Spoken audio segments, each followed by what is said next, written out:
Welcome in. I'm so glad you could join us today. Yeah, thanks for being here with us. If you are someone who loves finding those hidden connections in the world, those brilliant little aha moments where two completely unrelated things suddenly just click into place, then you are in the perfect spot. Oh, absolutely. The source we're diving into today is just a gold mine for that exact feeling. It really is. Today, we are looking at a fascinating symbolic parallel.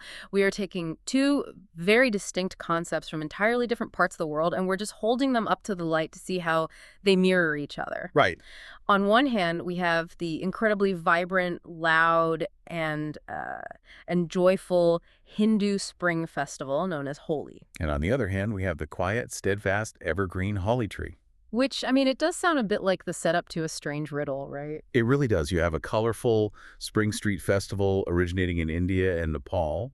And then you have a prickly evergreen shrub native to the freezing climates of Europe and Western Asia. It's totally, completely different worlds. But when we put these two things side by side, we uncover something profound about how human beings observe and categorize the world around them. Right. And so our mission for this deep dive is to explore how cultures and languages that are completely separated by history, by thousands of miles of geography, and by entirely different climates somehow independently recognize and celebrate the exact same natural cycles. It's wild. It highlights a shared human experience that transcends all those It boundaries. really does. Okay, let's unpack this.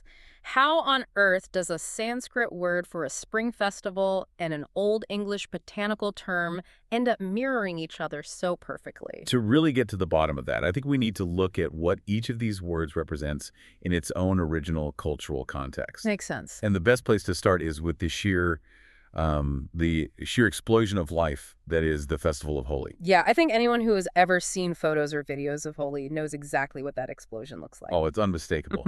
It's a major festival celebrated primarily in India and Nepal, time with the full moon near the beginning of spring.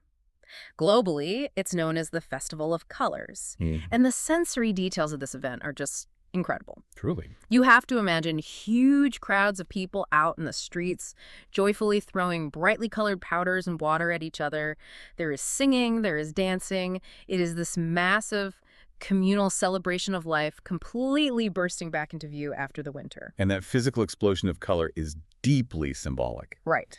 The throwing of those pigments directly represents life returning after the long, gray dormancy of the colder months.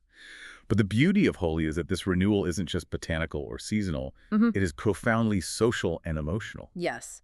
That is the part of the tradition that really caught my eye in the research. During Holi, normal social boundaries and hierarchies temporarily soften. They do. People actively choose to forgive one another for past grievances. They reconnect with friends, they mend fences with estranged family members. It functions as a complete social and emotional renewal. It's kind of as if the melting of the winter frost allows human hearts to thaw out as well. That's a great way to put it. It functions as a massive communal psychological spring cleaning. Yeah. But to grasp the gravity of this festival, we had to look past the colored powder and dive into the mythological roots. Yeah. Because there is a very specific narrative driving this celebration. The bonfire, right. Exactly. The night before the throwing of the colors, there was a ritual bonfire called Holika Dahan. And that bonfire is tied to the story of Prahlada and Holika, which honestly reads almost like an ancient epic thriller. The stakes in the myth are certainly that high. The story centers around a tyrant king named Hiranyakashipu. According to the tradition, this king's ego was boundless. He demanded absolute obedience and reverence from everyone in his kingdom. But his own son, Prahlada, refused to worship his father. Instead, Prahlada maintained a deep, unwavering devotion to the deity Vishnu. And for anyone who might not be deeply familiar with the Hindu pantheon, it's worth noting that Vishnu's role is specifically as the preserver of the universe. He is the force that sustains and protects life. That is a crucial detail, especially when we consider the overarching theme of this deep dive. Prahlada is devoted to the force that preserves life. Right. Now, this devotion infuriated the tyrant king so much that he decided his own son had to be destroyed. Wait, so if the king was the one who was angry at his son, where does his sister, Holika, fit into this bonfire ritual? Hulika is the instrument of the king's cruelty. She possessed a special cloak, or a boon, depending on the version, that supposedly made her entirely immune to fire. Oh. So the king devised a rather brutal plan. Holika was ordered to sit in a blazing bonfire with the young Pralada in her lap. The expectation was that the boy would burn to ashes while she remained comfortable unharmed.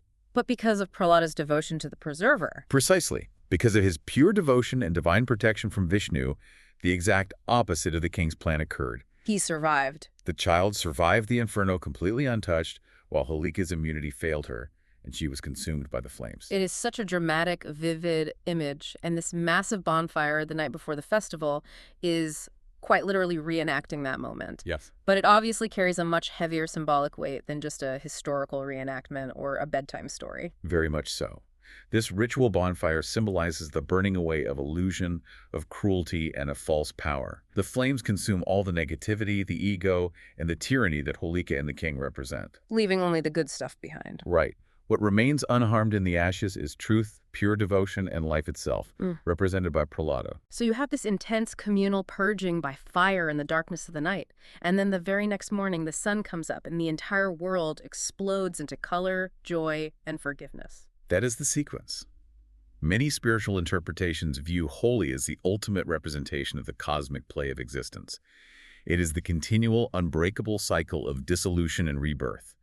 The fire dissolves the old, the false, and the dead, which clears the stage for life to refresh itself and burst forth in vibrant color. It's the ultimate celebration of vitality returning. Exactly. But this is a deep dive into parallels.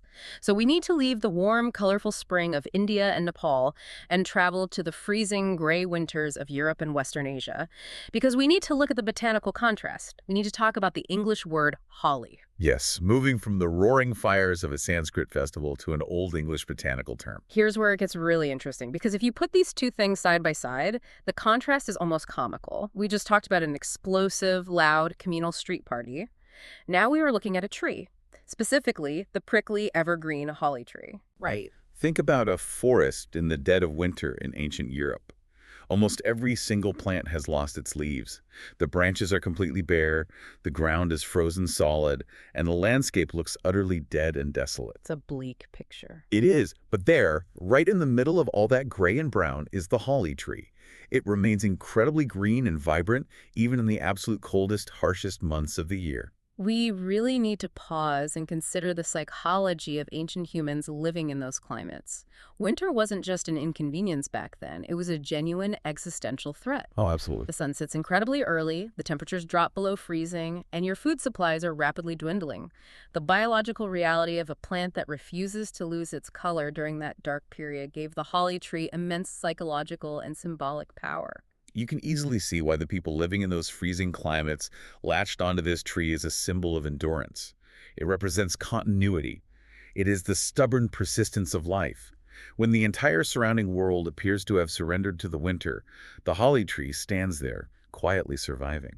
Ancient Celtic cultures actually brought holly branches into their homes during the winter solstice. Oh, really? Yeah, and it wasn't just for decoration. It was a physical reminder, a kind of psychological talisman that life hadn't abandoned the earth.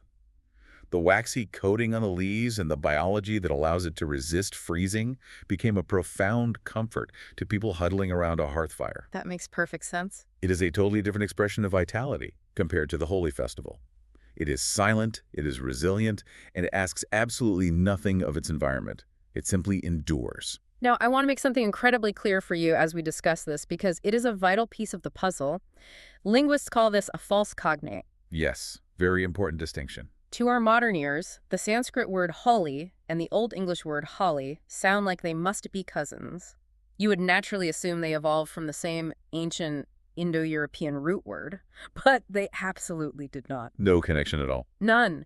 They were developed by different peoples in different times in completely different parts of the world with zero historical linguistic connection. What's fascinating here is that this lack of historical connection actually makes the parallel much stronger. It shows us that this isn't just a clever pun or a linguistic trick. It acts as a poetic reflection of universal archetypes. The human experience of witnessing the cycles of nature, the harshness of winter and the overwhelming relief of spring, is universal. And that brings us perfectly to the grand parallel. I want you to really picture these two concepts side by side, because this is the overarching insight of our deep dive. Let's lay it out. We have the festival, Holi, which represents the return of vitality. It is life bursting back into visible color, demanding to be seen and celebrated. And then we have the tree, Holi, which represents the continuity of vitality. It is life quietly surviving the winter, holding on to its green when everything else lets go. There are two halves of one whole. And this naturally leads to a philosophical question. What is the actual nature of the cycle they are both pointing to? Right. Together, they illustrate the complementary aspects of the exact same natural law. And that law is that life never actually disappears. It just changes form. Precisely. It merely hides, it endures in a dormant state, and then it periodically reemerges. The biology of dormancy is fascinating in itself. A tree doesn't die in the winter. It pulls its energy inward, deep into the roots, to protect itself from the cold. So it's still alive, just not visibly. Exactly. The holly tree shows us the life that is actively hiding and enduring.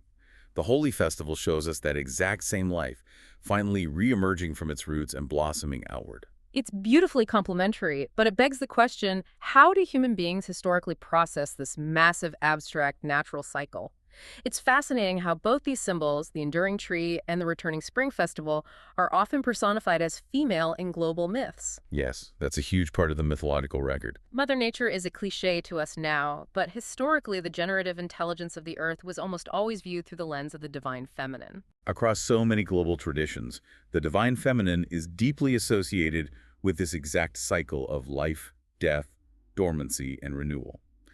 The goddess archetype is usually the central figure in these foundational myths. We see it across the globe. Like the Greek myth of Persephone, that is probably the most famous example of this cycle in Western literature. It's the perfect example. Persephone descends into the underworld, which plunges the earth into the dark, barren dormancy of winter. The earth mourns her absence. That is the period of the holly tree. Silent endurance. Right. And then her joyful return to the surface brings the explosion of spring, the blossoming of flowers, and the return of warmth. That is the period of the Holi festival.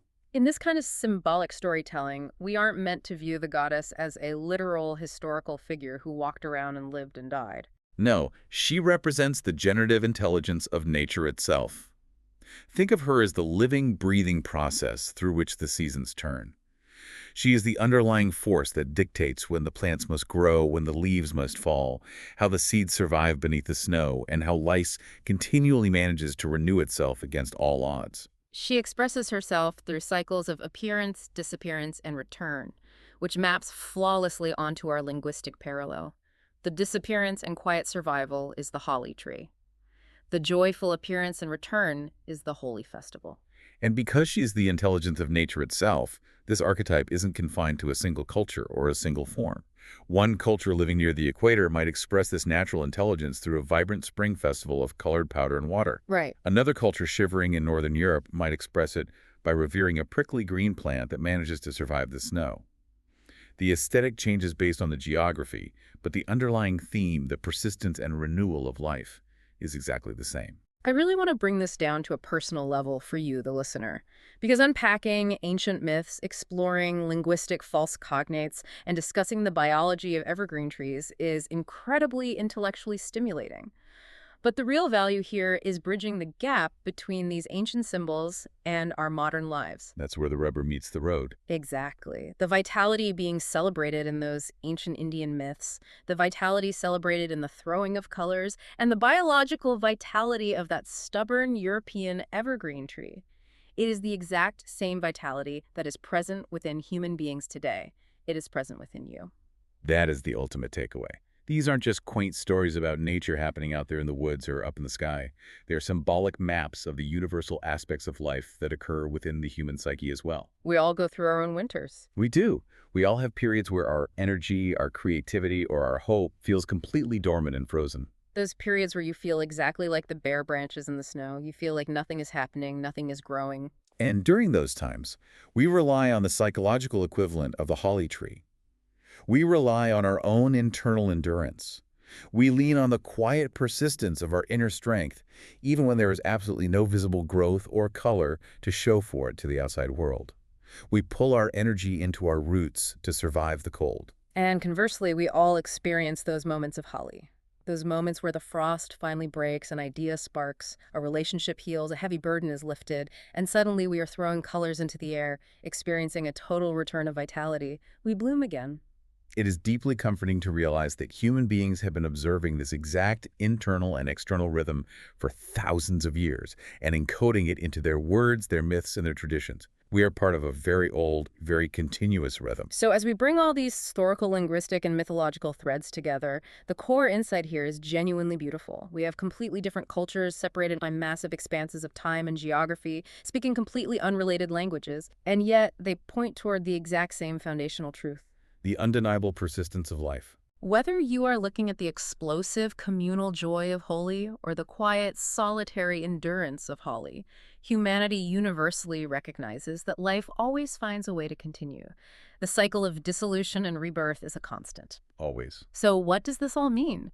It means that these linguistic similarities, these little echoes across human history, are not just neat trivia facts to share at a dinner party. They are powerful symbolic reminders of our own immense capacity for endurance through the hard times, and our capacity for radical transformation and joy when the season finally turns. As we reflect on that cycle of dormancy and renewal, I will leave you with this final thought.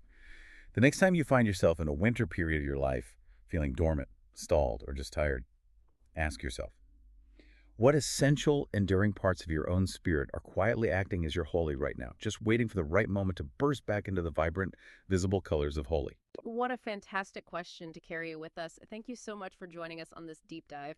Exploring these hidden connections with you has been an absolute pleasure. We look forward to having you back with us for our next exploration. Until then, take care and keep looking for the color in the winter.